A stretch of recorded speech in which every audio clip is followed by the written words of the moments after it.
नहमदुहु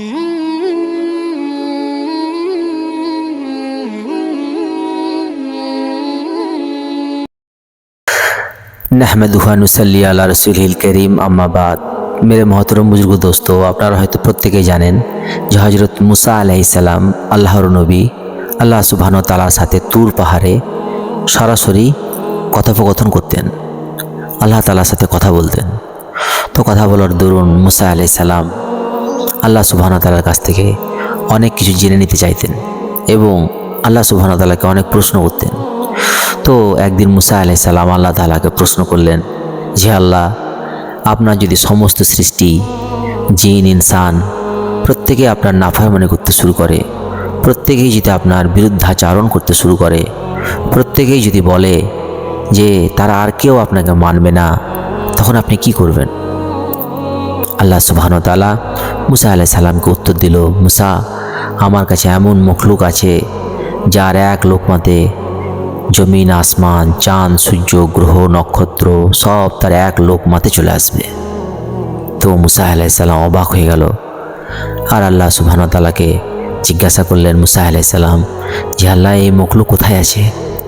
তো আল্লাহ সুবহানাহু ওয়া তাআলা উত্তর দিলেন যে এই মখলুক আমার ইলমের চারণ ক্ষেত্রে থাকে, আর মুসা, এরকম মখলুক আমার একটা নয় বরং অগণিত আছে।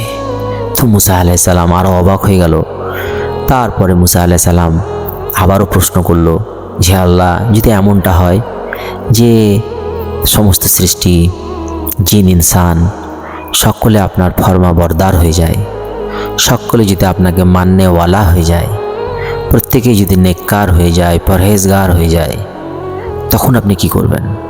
তো আল্লাহ সুবহানাহু ওয়া তাআলা মুসা আলাইহিস সালামকে বলল, মুসা, তাহলে তো আমি ওদের সবাইকে জান্নাত দিয়ে দেবো, ওদের সবাইকে জান্নাতে প্রবেশ করিয়ে দেব। তারপরে আল্লাহ সুবহানাহু ওয়া তাআলা মুসা আলাইহিস সালামকে আরও বললেন যে তারপরে মুসা, আমি এমন একটা কওম তৈরি করব যারা দিন রাত গুনাহ করবে, যারা দিন রাত আমার নাফরমানি করবে, যারা দিন রাত আমার বিরুদ্ধাচরণ করবে, দিন রাত গুনাহের মধ্যে তারা লিপ্ত থাকবে। আর এরকম করতে করতে তারা তাদের জীবনের অন্তিম লগ্নে চলে যাবে, জীবনের শেষ সময়গুলোতে চলে যাবে।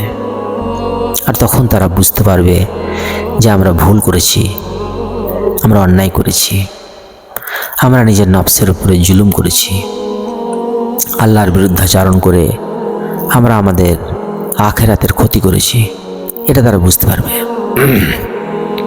আর তারপরে তারা একসঙ্গে আমার কাছে হাত তুলবে আর ক্ষমা ভিক্ষা চাইবে যে আল্লাহ, আমরা ভুল করেছি, আমরা অন্যায় করেছি, আমরা গুনাহ করেছি, হে আল্লাহ, তুমি আমাদেরকে ক্ষমা করে দাও। তো হে মুসা, আমি আল্লাহ ওদের প্রত্যেককে ক্ষমা করে দেবো আর ওদেরকেও জান্নাতের মধ্যে প্রবেশ করিয়ে দেবো, ওদেরকেও জান্নাত দান করব। বলার উদ্দেশ্য, মহতরম বুজুর্গ দোস্ত, আল্লাহ এত মহান, আল্লাহ চান না যে তার কোনো বান্দা জাহান্নামে যাক। আল্লাহর কোনো বান্দাকে আল্লাহ জাহান্নামে দিয়ে আল্লাহর কোনো ফায়দা নেই, আল্লাহর কোনো লাভ নেই। আল্লাহ চায় তার প্রত্যেকটি বান্দা জান্নাতে যাক। আর এই জন্য আমাদেরকে বুঝতে হবে, এই জন্য আমরা যদি একটু প্রচেষ্টা করি, আমরা যদি একটু ইমানদারের সঙ্গে চলি, আমরা যদি একটু আল্লাহ রসুলের ইতাআত করি, আল্লাহ রসুলকে মেনে চলি, তো এই অল্প প্রচেষ্টা হয়তো কালকে আমাদের জান্নাতে যাওয়ার ওসিলা হয়ে যাবে। এই অল্প প্রচেষ্টাই হয়তো আমাদের কালকে জান্নাতে যাওয়ার জন্য যথেষ্ট হয়ে যাবে। এই জন্য আসুন আমরা